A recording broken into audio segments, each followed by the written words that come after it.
નમસ્કાર દર્શક મિત્રો, ખબર ગુજરાત ન્યૂઝ ચેનલમાં તમારું સ્વાગત છે। આજના તાજા અને મુખ્ય સમાચાર જાણીએ તે પહેલા ચેનલને સબસ્ક્રાઇબ કરી લેજો। તો મિત્રો, સૌપ્રથમ આજના તાજા સમાચારને લઈને વાત કરીએ તો આજે ગાજવીજ સાથે વરસાદની આગાહી। હવામાન વિભાગ દ્વારા આજે ગાજવીજ સાથે વરસાદની આગાહી કરવામાં આવી છે, જેમાં દક્ષિણ ગુજરાતમાં ભારે વરસાદ પડવાની શક્યતા છે, તો બીજી તરફ મધ્ય ગુજરાત અને સૌરાષ્ટ્રના શહેરોમાં છૂટોછવાયો વરસાદ પડશે। ઉપરાંત આગામી 2 દિવસ સુધી માછીમારોને દરિયાઈ ના ખેડવા જવાની સૂચના પણ આપવામાં આવી છે। ગઈકાલે રાત્રે પણ દક્ષિણ ગુજરાતના વલસાડ અને નવસારી પંથકમાં ધોધમાર વરસાદ પડ્યો છે। વલસાડમાં તો 1 કલાકમાં જ 1.5 ઇંચ વરસાદ ખાબક્યો હતો। ત્યાર પછીના સમાચાર જોઈએ તો પેટ્રોલ ડીઝલના ભાવ વધવાની શક્યતા। આંતરરાષ્ટ્રીય બજારમાં ક્રૂડ ઓઇલના ભાવમાં સતત વધારો થઈ રહ્યો છે। આવી સ્થિતિમાં પેટ્રોલ અને ડીઝલના ભાવમાં વધારો થવાની શક્યતા છે। વૈશ્વિક બજારમાં ક્રૂડ ઓઇલના ભાવ 2 મહિનાના સર્વોચ્ચ સ્તર પર પહોંચી ગયા છે।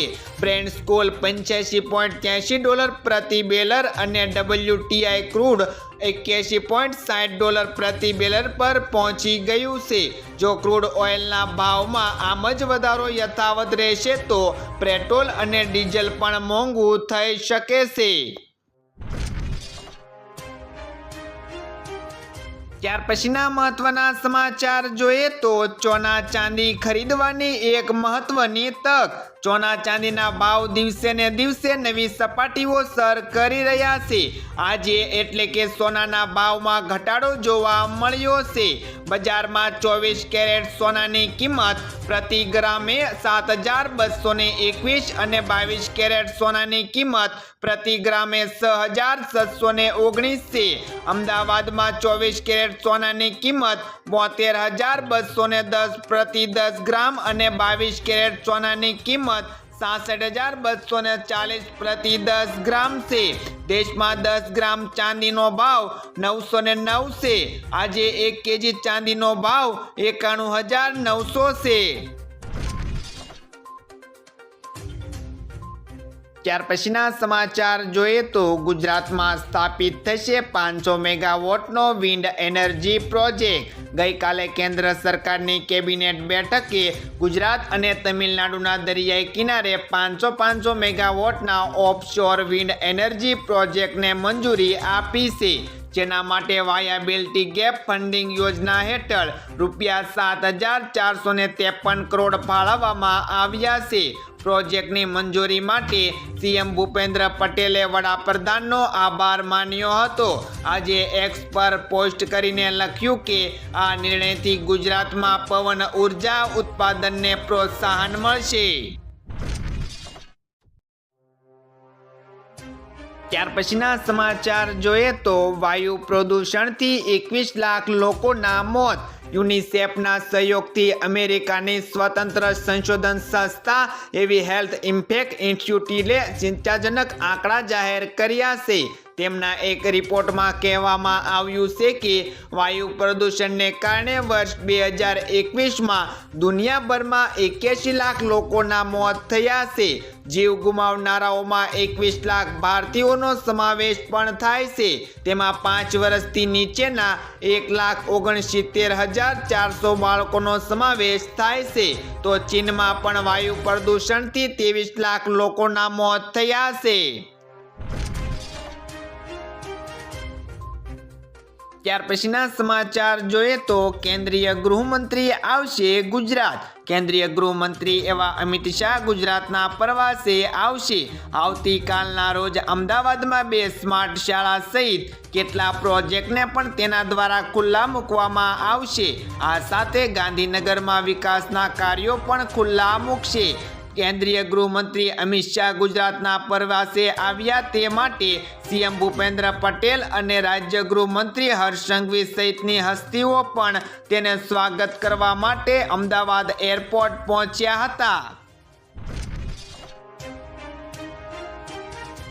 ત્યાર પછીના સમાચાર જોઈએ તો સૌથી વધારે આ મંત્રીએ સંભાળ્યું મંત્રાલય. પિયુષ ગોયલ વાણિજ્ય અને ઉદ્યોગ મંત્રી કેવી રીતે દરેક સમસ્યાની દવા બની ગયા તે આપણે જાણીએ. પિયુષ ગોયલ મોદીના 3.0 સરકારમાં એક એવો ચહેરો છે કે જેમની પાસે દરેક સમસ્યાની દવા છે. ક્યારેક ગૃહમાં અસરકારક ફ્લોર મેનેજર તરીકે તો ક્યારેક સરકારમાં વધારાના મંત્રાલયની જવાબદારીઓ સંભાળતી વખતે પરફોર્મન્સ હોવાને કારણે વડાપ્રધાન મોદીએ અનેક પ્રસંગોએ એના ખંભા પર મોટી જવાબદારીઓ મૂકી હતી. આના કારણે સૌથી વધારે આ મંત્રીએ સંભાળ્યું મંત્રાલય. ત્યાર પછીના સમાચાર જોઈએ તો તેજી સાથે ખુલ્યા બાદ બજાર લાલ નિશાન પર. શેર બજારની શરૂઆત મામૂલી ઉછાળા સાથે થઈ હતી. 200 પોઈન્ટના ઉછાળા સાથે સેક્શન 77,554 પર ખુલ્યો હતો. તેવી જ રીતે નિફ્ટી 60 પોઈન્ટના વધારા સાથે 23,586 પર ખુલ્યો હતો. જોકે અત્યારે બજાર લાલ નિશાન પર આવી ગયું છે. અત્યારે સેક્શન 77,263 અને નિફ્ટી 23,507 પર કારોબાર કરી રહ્યો છે. Kotak Mahindra bank, SBI life insurance, LT Varun beverages, HDFC bank અને પીએનજી એ ટોપના ગેનર્સની અંદર સામેલ છે. ત્યાર પછીના સમાચાર જોઈએ તો તમિલનાડુમાં લઠ્ઠાકાંડ, 25 લોકોના મોત. તમિલનાડુના કલાકુરિચી જિલ્લામાં ઝેરી દારૂ પીવાથી 25 લોકોના મોત થયા છે અને 60થી વધુ લોકોને હોસ્પિટલમાં દાખલ પણ કરવામાં આવ્યા છે. કલાકુરિચી જિલ્લાના કલેક્ટર એવા MS પ્રશાંતે આ વાતની પુષ્ટિ કરી છે. મૃત્યુ આંક વધવાની આમાં શક્યતા છે.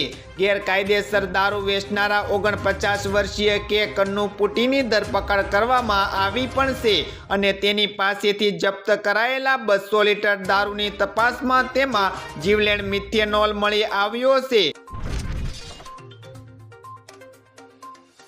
ત્યાર પછીના સમાચાર જોઈએ તો મહારાજ ફિલ્મ પરથી સ્ટે ના હટ્યો. આજે પણ ગુજરાત એસીમાં નેપ ફિક્શનની મહારાજ ફિલ્મ અંગે સુનાવણી થઈ હતી, જેમાં આ ફિલ્મ પરથી સ્ટે ના હટાવવામાં આવ્યો નથી. તેથી આવતીકાલે પણ આ કેસમાં સુનાવણી થશે. ફરિયાદીએ ઓથોરિટી સામે આ ફિલ્મને અટકાવવાની રજૂઆત કરી હતી. આજે ફરિયાદીએ કોર્ટમાં જણાવ્યું કે આ સત્ય ઘટના પર આધારિત ફિલ્મ છે, પરંતુ બે બદનક્ષી કરે છે કે કોર્ટે કહ્યું કે ફિલ્મ જોવા માટે બધાની સહમતિ હોવી જોઈએ. ત્યાર પછીના સમાચાર જોઈએ તો આતંકી કનેક્શન મામલે દાહોદમાં NIAના દરોડા. આતંકી કનેક્શન મામલે દાહોદમાં NIAના દરોડા પડ્યા છે. આતંકી ખાલસાનું દાહોદ કનેક્શન નીકળતા NIA દ્વારા આ કાર્યવાહી કરવામાં આવી છે. આતંકી સાથે જોડાયેલો એવા નાણાકીય વ્યવહાર દાહોદમાંથી થયો હોવાનો ખુલાસો થયો છે, જેમાં રઘુ નામના ઈસમને ત્યાં દરોડા પાડવામાં આવ્યા હતા. ત્યાર પછીના સમાચાર જોઈએ તો પેપર લીક મુદ્દે શિક્ષણ મંત્રીની પ્રેસ કોન્ફરન્સ. કેન્દ્રીય શિક્ષણ મંત્રી એવા ધર્મેન્દ્ર પ્રધાને નીટ પરીક્ષા મુદ્દે પ્રેસ કોન્ફરન્સ કરી અને કહ્યું કે આ મુદ્દે રાજનીતિ ન કરો. તપાસ માટે ઉચ્ચ સ્તરીય સમિતિની રચના કરવામાં આવી પણ રહી છે. સરકાર કોઈની પણ હોય તેવો ગુનેગારને છોડશે નહીં. સરકાર ઝીરો એરર માટે પ્રતિબદ્ધ છે. વિદ્યાર્થીઓનું કલ્યાણ અમારી પ્રાથમિકતા છે. પરીક્ષાને લઈને પટનાથી રિપોર્ટ આવ્યો પણ છે.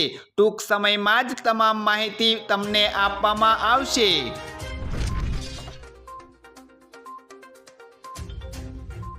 તો મિત્રો, આ હતા આજના સવારના મુખ્ય સમાચાર. આવા અગત્યના સમાચાર જાણવા માટે તમે અમારી ચેનલમાં બન્યા રહો.